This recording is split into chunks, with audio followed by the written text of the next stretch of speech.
लें। सरकार ने कहा कि पेपर लीक 965 जेओआईटी जो मामला था उसमें जब जांच हो रही है तो अभी तक 4 पोस्ट कोड में 5 एफआईआर हो चुकी हैं 965 के अलावा।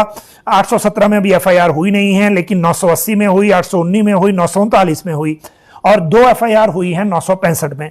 जहां तक बात इन 18 पोस्ट कोड की है, इनमें से 2 तो कोर्ट में मामले हैं, जेओआईटी 817 और जेओआईटी 939, तो इनके रिजल्ट घोषित नहीं हुए हैं।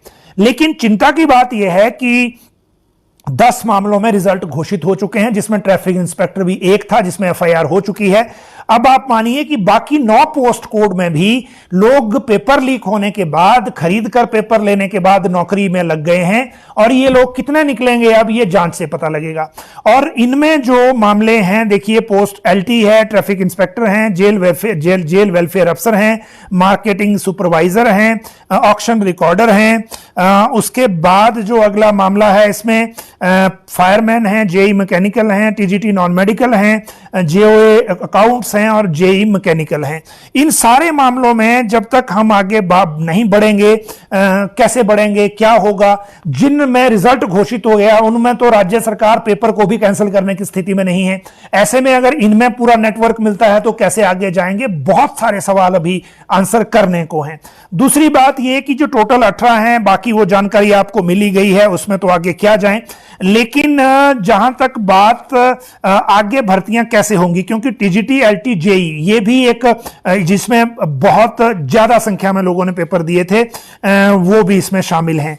जहां तक बात आगे की व्यवस्था की है तो एक तो बड़ा जो कैटेगोरिकली क्लियर हो गया वो ये कि हमीरपुर में ही नई भर्ती एजेंसी या नया आयोग बनेगा, उसको शिमला ट्रांसफर नहीं किया जाएगा।